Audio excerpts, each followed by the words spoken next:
Bom, hoje eu vou falar um pouquinho sobre história, memória e história da educação, que é o título de um capítulo do livro Histórias e Memórias da Educação no Brasil, volume 3, do século XX. E as organizadoras desse livro é a Maria Stefanou e a Maria Helena Câmara Bastos, que também são as autoras que escreveram o capítulo do qual a gente vai falar hoje. Bom, a Maria Stefanou, ela é doutora em educação, né, pela Federal do Rio Grande do Sul, e atualmente ela é professora do programa de pós-graduação em educação, lá da Federal também, do Rio Grande do Sul, e ela coordena o grupo de pesquisa História e Memória da Educação no Brasil, século XIX e XX. E a Maria Helena Câmara Bastos, ela é graduada em História pela Universidade Federal do Rio Grande do Sul também.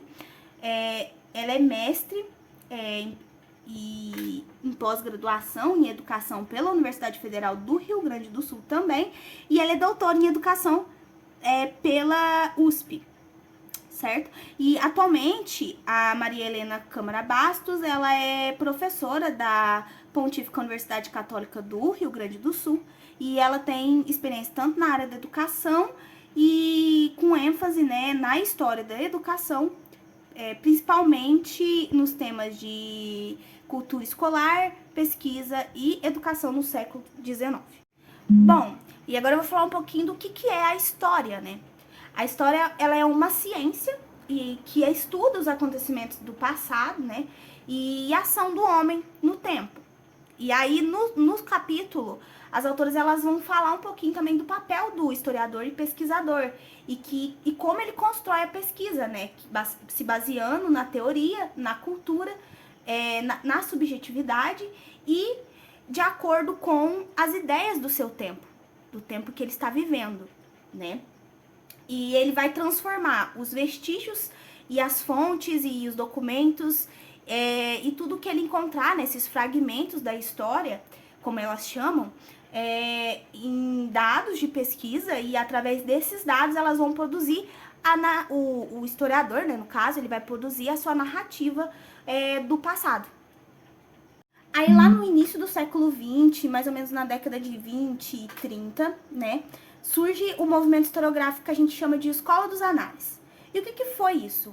Escola dos Análises era uma revista que ela foi fundada por dois historiadores, o Mark Bloch e o Lucian Febvre, em 1929. E a abordagem dessa escola, ela buscava uma história mais ampla, mais integradora, que incorpora diversas disciplinas, como a geografia, antropologia, sociologia, que é o que a gente chama de interdisciplinaridade, certo? E os análises, eles rejeitam aquela ideia tradicional da história política e militar, que era segundo o positivismo acreditava. E eles optam mais por aspectos sociais, econômicos, culturais, de uma história vista de baixo para cima. Então, eles vão enfatizar, por exemplo, o papel do meio ambiente, as estruturas sociais, aí também vai entrar também a história das mentalidades, vai entrar a história das mulheres, história das crianças, história dos operários, e todos esses grupos marginalizados que antes não eram vistos pela história. E aí, isso influencia significativamente a prática da história, porque encoraja essa visão mais ampla e interdisciplinar do passado, né? E então, por isso que ela teve esse impacto duradouro no desenvolvimento da historiografia, e ela contribuiu muito para a diversificação dos métodos de pesquisa histórica e também da visão histórica em si. Aí, para a gente entender um pouquinho mais o que é essa interdisciplinaridade, vamos imaginar que a história é como se fosse um quebra-cabeça. E que, em vez de você olhar só as peças do quebra-cabeça, os historiadores eles vão olhar também a forma como as peças vão se encaixar uma na outra e como que depois de se encaixar todas as peças vai ficar esse quadro completo, esse quebra-cabeça completo. E isso é a interdisciplinaridade, é como se junta diferentes conhecimentos de diferentes áreas para entender toda a imagem da história, para você entender a história como um todo. E não só parte da história como seria sem a interdisciplinaridade. Por exemplo, se você vai entender sobre determinado lugar, a história de determinado lugar, você traz a geografia com um mapa para você entender melhor a localidade, como que é, né, a geografia daquela região e o que isso influenciou tanto na forma de vida das pessoas, né? Porque dependendo do relevo do lugar, por exemplo, vai mudar a forma como as pessoas vivem naquele lugar. Então, a interdisciplinaridade, ela é importante por causa disso, para você entender outros aspectos da vida das pessoas, né? E de como elas viviam e de como elas vivem. Né? Por exemplo, a história, a parte da economia, ela vai trazer também as formas de trabalho, as formas de como as pessoas gastavam dinheiro e até a forma de... E aí, depois da escola dos análises, como eu disse, né, que foram surgindo essas novas formas de se ver a história, surge também a história cultural, que é uma maneira de se estudar o passado, se concentrando nas ideias, nos costumes, nas tradições, na arte, na maneira de viver das pessoas mesmo, sabe? Em vez de apenas olhar para os eventos políticos, aqueles eventos grandes que a gente está acostumado a ver em livros didáticos, por exemplo, certo? E aí, com a história cultural, os historiadores eles começam a explorar como as pessoas comuns viviam, o que elas acreditavam, como elas se divertiam, como elas expressavam o seu jeito de ser, a sua identidade. Bom, então a história cultural, ela é importante para a gente entender a educação, né? Porque ela nos ajuda a ver como essas ideias, os valores e essas tradições, elas vão influenciar na forma como as pessoas elas aprendem e ensinam ao longo do tempo, né?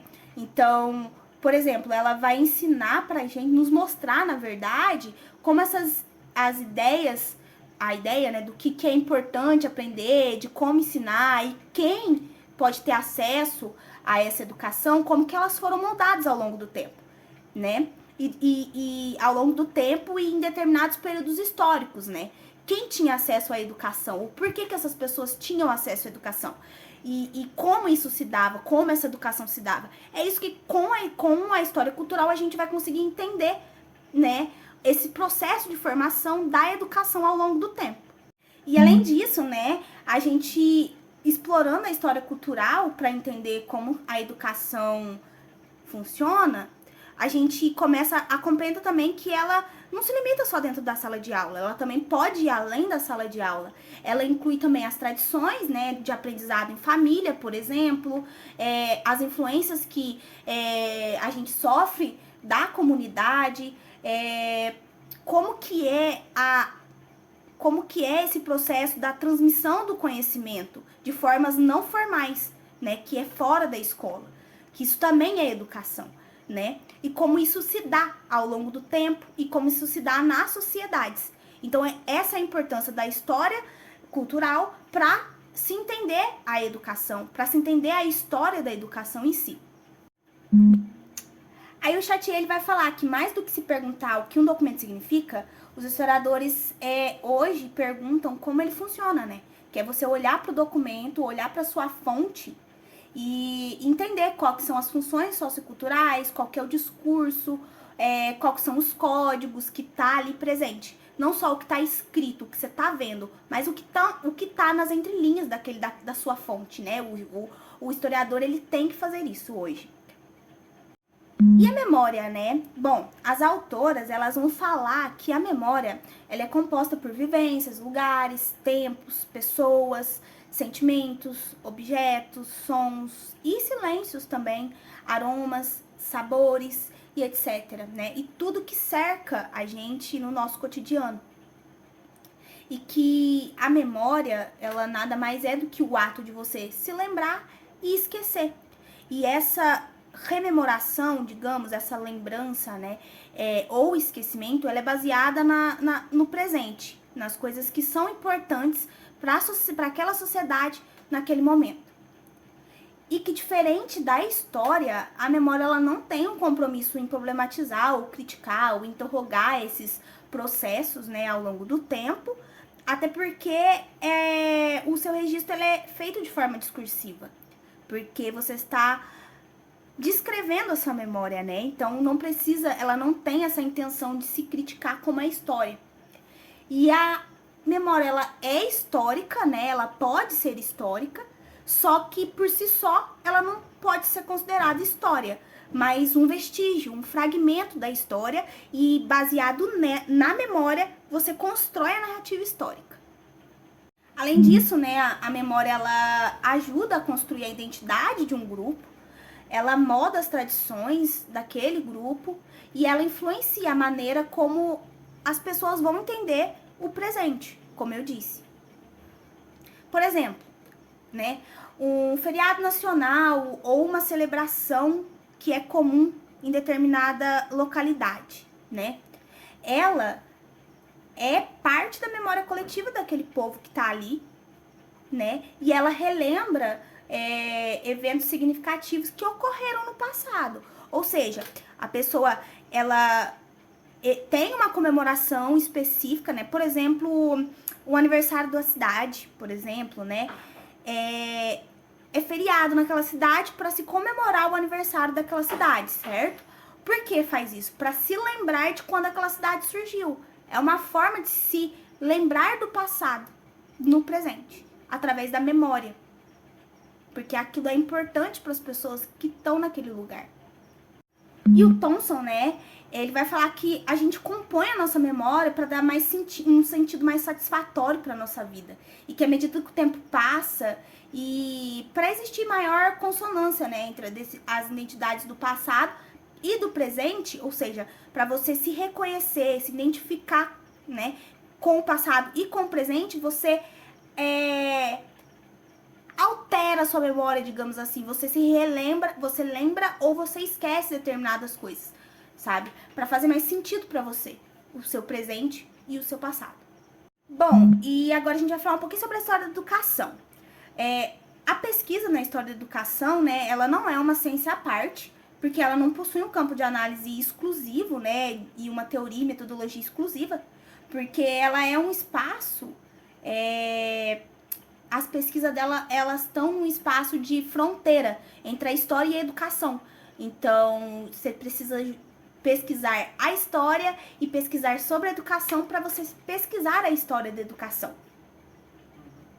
E a história, ela vai entrar, né, com as questões relativas à produção do conhecimento historiográfico, né, e a historiografia, a teoria em si, e a educação, ela vai mais se preocupar em analisar a complexidade desses processos educacionais e tudo que o cerca, né, a cultura escolar e os processos educacionais.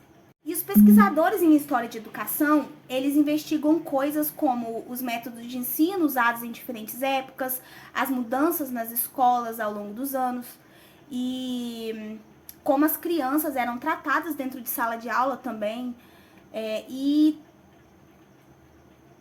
como que as ideias sobre o que é importante ou não aprender, elas foram mudando ao longo do tempo.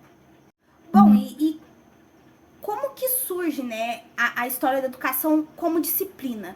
Ela surge lá no final do século XIX e a partir de 1880 ela começam a ser publicadas obras, né, sobre a temática e começa a ser ministrada essa disciplina nos cursos em universidades e escolas normais lá na Europa.